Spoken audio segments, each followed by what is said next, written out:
नमस्कार एवरीवन। आज हम बात कर रहे हैं फिगर्स ऑफ स्पीच की।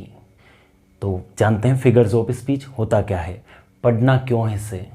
वैसे हमारे एग्जाम्स में आएगा इस वजह से पढ़ना है, पर होता क्या है, किस तरह से इसका यूज होगा, किस तरह से क्या होगा, किस तरह से काम में आता है। अगर आप लिटरेचर के स्टूडेंट हैं तो आपको ये जानना ज़रूरी है। और साथ ही साथ ये आरपीएससी के एग्ज़ाम्स में भी पूछा जाता है। रीट हो गई, सेकेंड ग्रेड हो गई, फर्स्ट ग्रेड हो गया, उसमें भी आता है। तो हम बात करते हैं फिगर्स ऑफ स्पीच की। दोस्तों अगर हम इसको सीधा सीधा बात करें तो फिगर्स लिखा हुआ है यहाँ पे। फिगर्स का मतलब ले लेते हैं हम यहाँ पे ऑर्नामेंट यानी कि आभूषण, गहने, या फिर डेकोरेशन, या फिर बात करें हम डेकोरेशन, वो भी किसको, स्पीच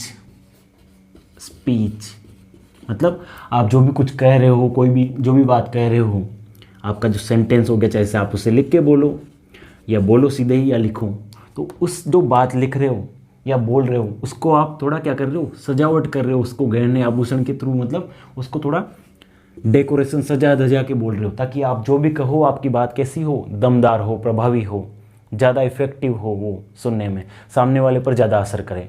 यही काम होता है फिगर्स ऑफ स्पीच का। किसी भी साधारण सी बात को भी इसमें ऐसा कहा जाता है, इस तरीके से कहा जाता है इसके मदद से, फिगर्स ऑफ स्पीच की मदद से, कि वो सामने वाले पर बहुत प्रभाव डालती है, आपको सुनने वाले पर, आपको पढ़ने वाले पर बहुत असर डालती है। तो फिगर्स ऑफ स्पीच, अब हम कुछ, वैसे इसके दो तरह से क्वेश्चंस बनते हैं फिगर्स ऑफ स्पीच के।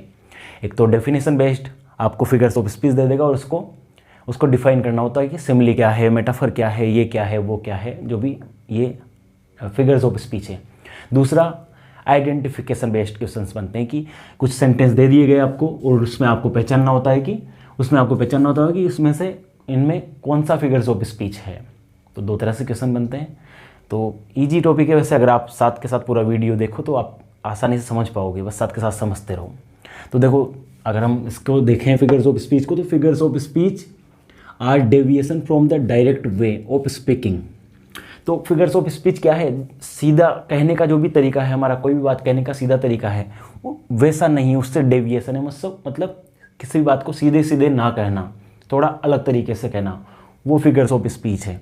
जैसे, और it is used to produce a greater effect on the reader और द लिसनर। जैसा कि हम बात कर चुके हैं कि ये क्या करता है, ये किस काम में आता है, ये बहुत अच्छा प्रभाव डालता है, किसके ऊपर, जो भी आपको पढ़ने वाला है या सुनने वाला है उस पर अच्छा प्रभाव डालता है, इस वजह से यूज होता है। तो इस प्रकार हम कह सकते हैं कि figures of speech increase the beauty and effectiveness of language. तो जो भी बात करते हैं, हम कहते हैं, उसकी ब्यूटी और इफेक्टिवनेस, उस बात की सुंदरता बढ़ा देता है, उसका प्रभाव बढ़ा देता है, ये बात में वजन डाल देता है फिगर्स ऑफ स्पीच। जैसे मैं कहूँ आप किसी को कहना चाहते हो कि तुम्हारी सोच तो बहुत ही पुरानी है, तो सीधा सीधा बोलो, जैसे भाई your thoughts are, your ideas are old. लेकिन फिगर्स ऑफ स्पीच में बोले अगर हम, तो बोलेंगे your ideas are as old as hills, as old as hills. तो ये अब कौन सा तरीका हो गया कहने का, डायरेक्ट नहीं हुआ, इनडायरेक्ट वे हो गया, थोड़ा इफेक्टिव वे में कहा गया है इसी बात को, कि तुम्हारी जो सोच विचार है, तुम्हारे सोच विचार कैसे हैं, पुराने हैं, पर कहने का तरीका क्या हो गया, पहाड़ियों की तरह पुराने, जैसे पहाड़ियाँ पुरानी होती हैं वैसे पुराने हैं। तो थोड़ा अलग तरीका हो गया, बात करने का वजनदार हो गया, आप जो भी कुछ कह रहे हो सामने वाले तक पहुँच रहा हो और थोड़ा प्रभावी बन गया है। तो यही काम आता है अपने। अब अपने को पहचानना होता है कि इनमें कौन सा फिगर्स ऑफ स्पीच है, तो हम धीरे धीरे पढ़ते पढ़ते समझ जाएंगे। यहाँ पे हम कुछ फिगर्स ऑफ स्पीच को डिस्कस करने वाले हैं, जैसे कि simile, metaphor, personification, alliteration, paradox, oxymoron, euphemism, synecdoche, metonymy, epithet, ये सभी के सभी आपके आरपीएससी सेकंड ग्रेड में हैं। और कुछ इनमें से कुछ आपके आरबीएस 11th क्लास में भी है, और भी जो आरपीएससी के एग्जाम्स हैं उनमें भी लगता ही, और साथ ही साथ रीट में भी है। तो हम 1 बाय 1 करके एक को डिस्कस करते हैं, कौन सा क्या है, किसको कैसे पढ़ते हैं। तो हम पहला फिगर्स ऑफ स्पीच डिस्कस करते हैं, वो है सिमिली। सबसे पहले हम इसकी बात करते हैं कि इसे कहना क्या है, इसका प्रोनाउंसिएशन करना है हमें सिमिली। इसका डिक्शनरी में प्रोनाउंसिएशन ये होता है,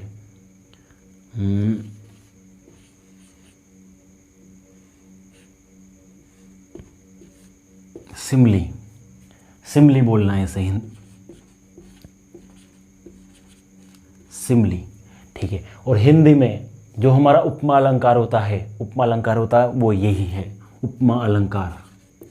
उपमा यानी कि जैसे बोलते हैं ना, चांद के समान मुखड़ा, चांद के समान चेहरा, is face like a moon, उसी तरीके का ही है। तो सबसे पहले बात करते हैं हम सिमली की। तो सिमली को ये कहना है हिंदी में से उपमा अलंकार कहा जा सकता है।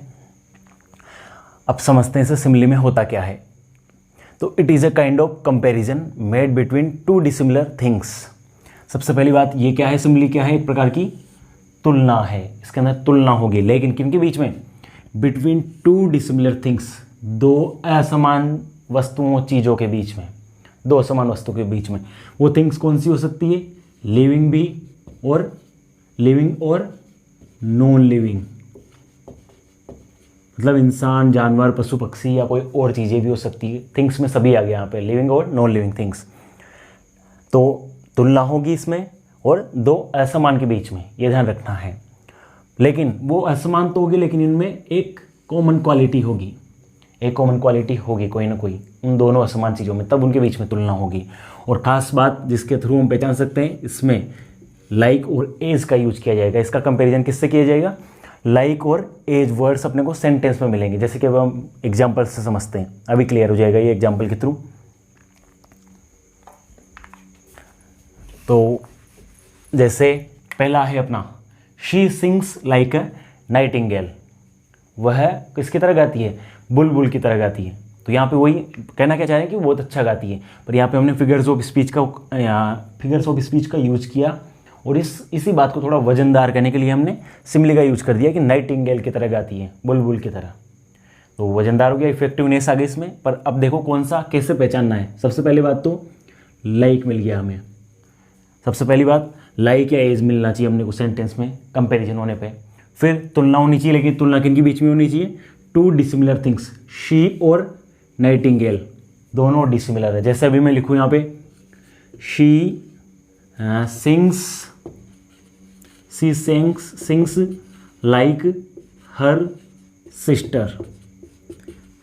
लाइक हर सिस्टर, यहाँ पे सिमिली नहीं है, यहाँ पे सिर्फ जनरल कंपैरिजन है, लेकिन सिमिली नहीं है। क्यों, क्योंकि पहली अपनी शर्त यहाँ पे नहीं है। क्या शर्त होनी चाहिए कि दोनों जो हम जिनके बीच में तुलना कर रहे हैं दोनों डिसिमिलर होनी चाहिए। सी और सिस्टर दोनों सेम कैटेगरी के हैं, दोनों ह्यूमंस है, तो ह्यूमन है दोनों, तो इसमें डिसिमिलर थिंग्स नहीं होगी, असमान नहीं हुई। यहाँ पे हो गई नाइटिंगेल, यहाँ पे कोई नाइटिंगेल हो गया, और यहाँ पे सी हो गई। फिर अगली बात देखें हम, हैविंग वन कॉमन क्वालिटी, एक क्वालिटी सेम होगी इनके बीच में। जैसे सी भी सिंग करती है, यहाँ पे जो कोई किसी की बात कर रहे हैं, किसी लड़के की, वो भी गाती है, नाइटिंगेल भी गाती है, गुनगुनाती है, तो दोनों के बीच में क्वालिटी हो गई, सेम क्वालिटी हो गई। और एक और बात, लाइक और एज, जो कि हमें यहाँ पे दिख गया है। तो ध्यान रखना कि हर एक अपने को, मतलब ऐसा नहीं है कि लाइक देखते ही हम सिमिली कर दें, अपने को थोड़ा अर्थ भी निकालना पड़ेगा, उसका सेंस भी निकालना पड़ेगा, इतना तो करना ही पड़ेगा। पर ये तीनों चीज़ें अगर आपको मिल जाती है तो हमारा सिमिली हो जाएगा। नेक्स्ट एग्जांपल देखो, जैसे the night is dark as a black stone. Night और ब्लैक स्टोन की कंपैरिजन किया गया है, दोनों को कंपैरिजन किया। दोनों डिसिमिलर थिंग्स है, दोनों असमान है, रात अलग चीज़ है, ब्लैक स्टोन अलग चीज़ है, और इनके बीच में क्वालिटी क्या है, कॉमन क्वालिटी डार्कनेस, दोनों काले हैं, गहरे काले हैं, ये हो गई। और यहाँ पे हमें दिख गया, यहाँ पे एज दिख गया, तो लाइक या एज अपने को कहीं ना कहीं लाइक या एज तो दिखेगा इसी सेंटेंस में, बस साथ में दोनों शर्तें और पूरी करनी है। नेक्स्ट एग्जाम्पल देखो, your ideas are as old as the hills. तो यहाँ पे कहा जा रहा है कि तुम्हारे जो विचार है, तुम्हारी जो सोच समझ है, वो कैसी है, पुराने ज़माने की, बहुत पुराने ख्यालात हो क्या तुम। पर यहाँ पे हिल्स से तुलना कर दी, मतलब पहाड़ियों से, मतलब बहुत ही ज़्यादा। तो कहने का तरीका हो गया, दिख रहा है वैसे भी, आइडियाज़ की तुलना की गई है किससे, हिल्स से, पहाड़ियों से। और क्वालिटी क्या है, पहाड़ियाँ भी पुरानी होती है, और जिसकी हम बात कर रहे हैं उसके आइडियाज़ भी पुराने हैं, तो वो एक कॉमन क्वालिटी भी हो गई, और एज में दिख ही गया, तो सिमिली हो गया। वैसे आगे देखो, they were fighting like cats and dogs, मतलब कोई लड़ाई करते हैं, बहुत बुरी तरह लड़ाई कर रहे हैं, तो उनको क्या कह दिया हमने, कुत्ते बिल्लियों की तरह लड़ रहे हैं, तो यहाँ पे भी सिमिली हो गया।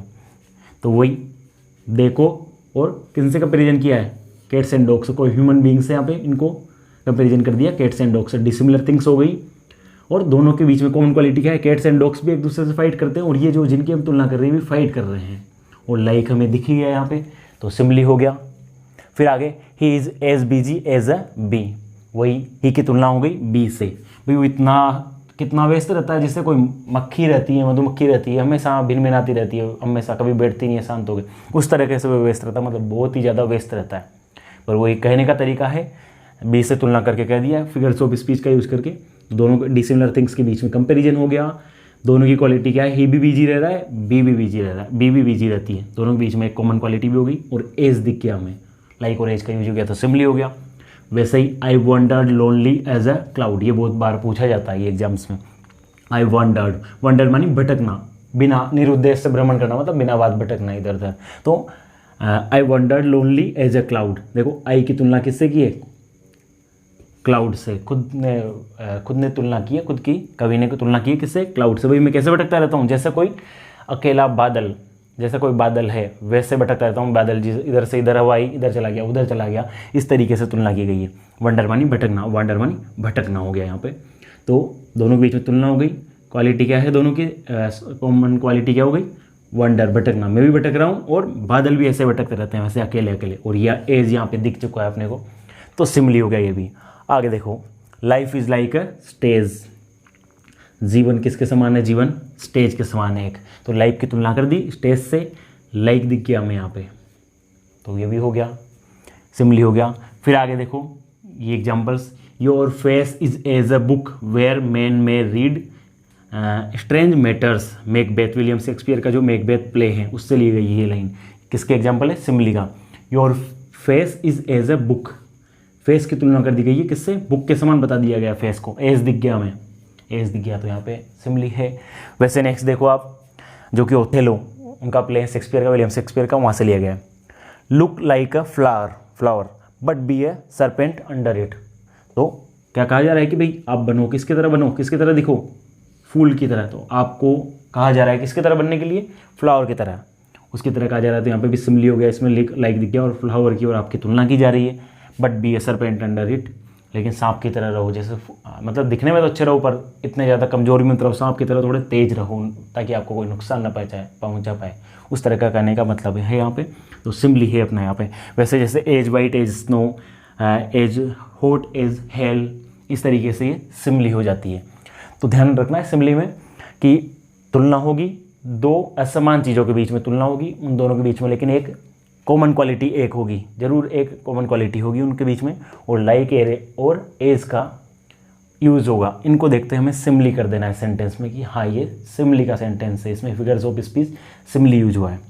ठीक है, अब नेक्स्ट फिगर्स ऑफ स्पीच की बात करते हैं, जो कि है अपना मेटाफर। तो आगे हम बात करते हैं मेटाफर की। मेटाफर को कहा जा सकता है रूपक अलंकार। रूपक जो कि हिंदी में हमारे अलंकार है वो रूपक है, रूपक अलंकार कहा जा सकता है। तो समझते हैं क्या होता है मेटाफर में। अगर आप सिमिली को समझ चुके हो तो मेटाफर बहुत ही आसान हो जाएगा। देखो क्या होता है इसके अंदर कि it is an implied simile, ये भी एक तरह की सिमिली है, इसमें भी सिमिली निहित है, किसमें, मेटाफर में भी। बस कुछ थोड़ा सा डिफरेंस है, वो देखते हैं कि ये भी एक तरह का कंपेरिजन है, वो एक इनके बीच में बिटवीन टू डिसिमिलर थिंग्स। बस बात क्या है इसमें कि इसमें लाइक और एज का वर्ड का यूज़, लाइक और एज वर्ड्स का यूज़ नहीं किया जाता है, बिना लाइक और एज वर्ड्स के यूज़ के बिना ही कंपैरिजन किया जाता है, सीधे कंपैरिजन किया जाता है। तो जैसे एग्जांपल्स देखो, सी इज़ द नाइटिंगेल। अब हम सिमिली में बात कर रहे थे सी इज़ लाइक ए नाइटिंगेल, अब यहाँ पे सीधे कह दिया सी इज़ द नाइटिंगेल, मतलब वो बुलबुल है, मतलब बुलबुल, वही बात हो रही है कि वो गाना गा रही है, मतलब बहुत अच्छा गाती है बुलबुल को, जैसे बुलबुल को हम याद करते हैं गुनगुनाने के लिए, गाना गाने के लिए, उसी तरीके से कहा, लेकिन सीधे कह दिया, आपकी बात लाइक और एज का यूज़ नहीं हुआ है। तो वही बात जहाँ पे दो असमान चीज़ों के बीच में तुलना हो, दो असमान थिंग्स के बीच में तुलना हो, लेकिन लाइक और एज वर्ड्स ना आए, तो वहाँ पे मेटाफर हो जाएगा। और सिमिली में लाइक और एज आना चाहिए, दो असमान थिंग्स के बीच में तुलना होगी। अगला देखो, जैसे हमने पिछला सिमिली में देखा था ये एग्जाम्पल कि life is like a stage, इसमें यहाँ सीधा कर दिया लाइफ इज़ ए स्टेज, सीधे ही कर दिया तुलना, लाइफ को और स्टेज को सीधे तुलना कर दी, कोई लाइक और एज वर्ड का यूज़ नहीं हुआ है। तो यहाँ पे अपना हो गया मेटाफर। फिर अगला देखो, laughter is the best medicine. जैसे हम कह सकते हैं, अगर हम इसी को सिमिली में लेके जाए तो लाफ्टर इज़ लाइक मेडिसिन। हर एक मेटाफर को सिमिली बनाया जा सकता है, हर सिमिली को मेटाफर बनाया जा सकता है, बस यही करना है। लाइक और एज दिख गया आपको तो सिमिली हो गया, लाइक और एज नहीं है तो मेटाफर हो गया। आगे देखो, the camel is the ship of the desert. ये भी हम हमारा मेटाफर का एग्जाम्पल है। हम हमेशा बोलते रहते हैं कि ऊँट रेगिस्तान का जहाज होता है, तो ऊँट को रेगिस्तान का जहाज बताया गया है। ऊँट अलग चीज़ है, जहाज होना अलग चीज़ है, लेकिन दोनों को एक समान बता दिया, तुलना कर दी, दोनों को एक जैसा कर दिया, और लाइक और एज का यूज़ नहीं किया, इस वजह से यहाँ पे मेटाफर हो गया। आगे देखो ऐसे ही, infancy is the dawn of life. Infancy मतलब शैशवावस्था, जब बच्चा जन्म लेता है तो उसके जीवन की क्या है, डाउन है। मतलब डाउन मतलब सुबह, सवेरा है, जीवन का सवेरा है। तो इन्फेंसी को किससे कंपैरिजन कर दिया, डाउन से, और सीधे कर दिया, लाइक और एज का यूज़ न किया, इस वजह से ये मेटाफर है। जैसे Maharana Pratap was the lion of the battlefield. Maharana Pratap रण क्षेत्र के, युद्ध क्षेत्र के क्या थे, शेर थे, शेर के समान थे। तो वैसे भी कर सकते थे हम, Maharana Pratap was like the lion, शेर के समान थे, पर यहाँ पे लाइक और एज का यूज़ नहीं किया, तो अपने आप ही मेटाफर में चला गया, कंपैरिजन हो रहा है महाराणा प्रताप और लॉयन के बीच में, कंपैरिजन की कर दिया टू डिसिमिलर थिंग्स के बीच में। वैसे ही ministers are the pillars of the state. Ministers are the pillars of the state. देखो मिनिस्टर्स की तुलना की गई है किनसे, पिलर्स से, खंभों से, स्तंभों से, कि राज्य के जो खंभे स्तंभ है जिन पर राज्य टिका हुआ है वो कौन है, मिनिस्टर्स है। तो ministers are like the pillars, ये कर देते तो सिमिली हो जाता, और सीधे सीधे कह दिया, मिनिस्टर्स और पिलर्स की सीधे सीधे कर दी तुलना, तो मेटाफर हो गया। वैसे ही माई लव इज़ अ रोज़, तो ये भी मेटाफर का एग्जाम्पल हो गया, और इसी को सिमिली करें तो my love is like a rose. तो सिमिली और मेटाफर में सिर्फ इतना सा ध्यान रखना है, दो समान चीज़ों के बीच में तुलना हो रही है, लेकिन लाइक और एज यूज हो रहा है तो हम करेंगे सिमिली, और दो समान चीज़ों के बीच में तुलना हो रही है लेकिन लाइक और एज का यूज़ नहीं हो रहा है तो फिर हम जाएंगे मेटाफर पे, मेटाफर। ठीक है, अब हम पढ़ते हैं नेक्स्ट, जो कि है पर्सोनिफिकेशन। तो नेक्स्ट फिगर्स ऑफ स्पीच अपना पर्सोनिफिकेशन। जैसा कि नाम से पता चल रहा है, नाम में है पर्सन, पर्सन, जिसे हम हिंदी में बोल सकते हैं मानवीकरण करना, मानवीकरण। हिंदी में जो अलंकार है मानवीकरण वो यही है। जैसे इन पर्सोनिफिकेशन इनएनिमेट आइडियाज़ और objects are shown to have a human quality. मतलब पर्सोनिफिकेशन में क्या होता है कि जो इनएनिमेट आइडियाज़ या ऑब्जेक्ट है, कोई निर्जीव वस्तुएं हैं, निर्जीव बातें हैं, निर्जीव विचार है, उन सभी को क्या किया जाता है, उनको दिखाया जाता है किसकी तरह, जैसे कि उनमें क्या हो, ह्यूमन क्वालिटी हो, कोई मानवीय गुण हो, कोई सजीव गुण हो, सजीव जीवित दिखाया जाता है निर्जीव वस्तुओं को। निर्जीव वस्तुओं को भी जीवित दिखाया जाता है, उनमें से गुण दे दिए जाते हैं जो सिर्फ जीवितों में, सजीवों में पाया जाता है। जैसे पहला एग्जाम्पल देखें हम, मनी टॉक्स, मनी टॉक्स, जैसा कि हम बोलते हैं पैसा बोलता है, कहते हैं हम भी ये बात, हम मतलब फिगर्स ऑफ स्पीच हम भी अपनी डेली लाइफ में यूज़ करते हैं, वैसे हमेशा ज़्यादातर यूज़ करते रहते हैं। जैसे पैसा बोलता है तो मनी टॉक्स, तो पैसा बोल सकता है कि उसके मुंह तोड़ी ना है, बोलने का काम किसका है, सजीवों का, इंसानों का, या जो जीव है जिसमें जिसके मुंह है, जीभ है, वो बोल सकते हैं। लेकिन मनी के तो नहीं है ऐसा कुछ, लेकिन फिर भी इसको बोलता हुआ दिखाया जा रहा है यहाँ पे, तो इसका मतलब इसको क्या कर दिया, पर्सोनिफाई कर दिया गया है। तो ये पर्सोनिफिकेशन का एग्जाम्पल हो गया, मनी टॉक्स। वैसे अगला देखो, लव इज़ ब्लाइंड। अब लव को ब्लाइंड बताया गया। ब्लाइंड कौन होगा, जिसके आंखें होगी, जिसके आंखें होगी फिर उसके आंखें नहीं, आंखें होंगी, उसको उसकी क्वालिटी होनी चाहिए ब्लाइंड होना, पर यहाँ पे लव को ब्लाइंड बताया गया है। तो ये भी किसका एग्जाम्पल हो गया, पर्सोनिफाई कर दिया गया, पर्सोनिफिकेशन का हो गया एग्जाम्पल। आगे देखो, the moon weld her face. चांद ने, वेल्ड मतलब घूंघट डाल लेना, ढक लेना, घूंघट से अपना चेहरा ढक लेना। तो चांद ने अपना चेहरा क्या कर लिया है, ढक लिया है, घूंघट ओढ़ लिया है। अब घूंघट ओढ़ना किन का काम है, निर्जीवों का या सजीव का। चांद थोड़ी ना ओढ़ सकता है, उसका चेहरा दिखाया गया है, तो ये सब पर्सोनिफाई किया गया है, पर्सन्स का काम है, मतलब जीवितों का, ह्यूमन क्वालिटी है ये। तो ये भी अपने आप ही कौन सा हो गया, पर्सोनिफिकेशन। बस इसमें शर्त ये है कि आप इनको इन जो सेंटेंस लिखे हुए आएंगे आपके, उनको आप कॉम्प्रिहेंड कर सको, समझ सको कि ये क्या कहना चाह रहे हैं, तब पता चलेगा इनके अंदर की पर्सोनिफिकेशन है। नेक्स्ट देखो, time and tide waits for none.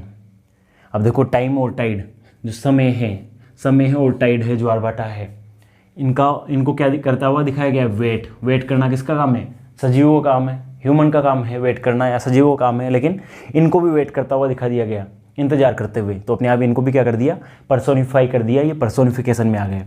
वैसे ही देखो आगे, opportunity knocks at the door but once. जो अवसर है वो दरवाज़ा खटखटाता है लेकिन एक ही बार खटखटाता है। अब दरवाज़ा खटखटाना, दरवाज़ा कौन खटखटा सकता है? जिसके हाथ पैर हो, जो सजीव हो। लेकिन यहाँ पे अवसर को भी वही करता हुआ बताया गया है। तो कैसी? आइडियाज़, इनएनिमेट आइडियाज़ को भी क्या कर दिया? कैसी क्वालिटी दे दी? ह्यूमन क्वालिटी दे दी गई है। तो अपने आप ही पर्सोनिफिकेशन हो गया। आगे देखो, जैसे the flame of the candle danced in the dark. भाई जो कैंडल है, मोमबत्ती, उसकी लो है, लपट है, जो लो जलती रहती है, वो क्या कर रही है? अंधेरे में, रात में क्या कर रही है?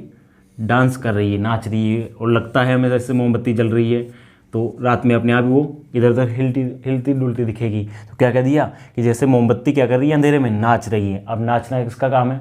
सजीवों का काम होगा, जिसमें जान होगी, जिसके हाथ पैर होंगे। लेकिन यहाँ पे जो कैंडल की फ्लेम है उसको भी कह दिया गया है। तो पर्सोनिफिकेशन हो गया, पर्सोनिफाई कर दिया इन चीज़ों को, निर्जीवों को। वैसे देखो, it is spring the garden changing it's clothes. भाई जो स्प्रिंग का मौसम होता है, बसंत ऋतु आती है, तब क्या होता है? सभी पेड़ पौधों के पुराने पत्ते गिर जाते हैं और नए पत्ते आते हैं। तो यहाँ पे क्या कहा गया है कि स्प्रिंग का मौसम आ गया है। गार्डन, जो बाग बगीचे हैं, जो बाग बगीचे में पेड़ पौधे लगे हुए हैं, सभी क्या कर रहे हैं? अपने कपड़े बदल रहे हैं। अब कपड़े बदलना किनका काम है? ह्यूमंस का। लेकिन गार्डन को बता दिया गया है उनके नए पत्ते आ रहे हैं। तो कह दिया, कहने का तरीका है फिगर्स ऑफ स्पीच यूज करके, ताकि कुछ अलग हो, विशेष हो, प्रभावकारी हो। तो गार्डन को कपड़े बदलते हुए दिखाया गया, जो कि क्या हो गया?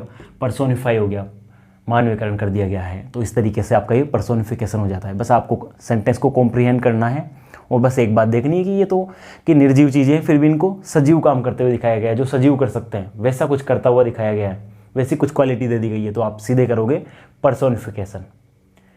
ठीक है, नेक्स्ट फिगर्स ऑफ स्पीच को डिस्कस करते हैं, वो है अलिट्रेशन। अलिट्रेशन यानी कि अनुप्रास, हिंदी में देखा जाए तो। बाकी आप समझो यहाँ पे इससे कि alliteration is the repetition of same consonant sounds at the beginning of 2 or more words in a sequence. कि क्या होगा इसके अंदर कि समान जो व्यंजन ध्वनियाँ होगी, समान कॉन्सोनेंट साउंड आएंगे, उनकी बार बार रिपीटिशन होगी, मतलब वो शब्द बार बार आएंगे।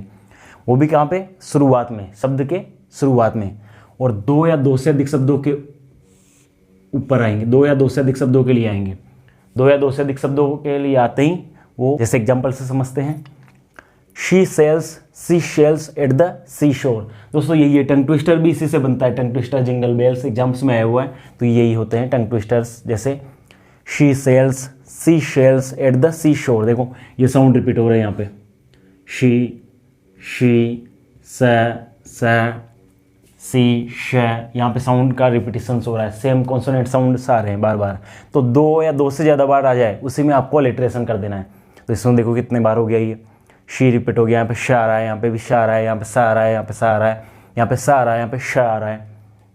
तो अलिट्रेशन का एग्जाम्पल हो गया। वैसे देखो यहाँ पे ड का रिपीटेशन हुआ है, ड do not drink and drive, repetition हो गया। साउंड की बात कर रहे हैं पर हम यहाँ पे लेटर को नहीं कर रहे हैं, साउंड होना चाहिए। जैसे ड रिपीटेशन हो रहा है, तो यहाँ पे अलिट्रेशन है।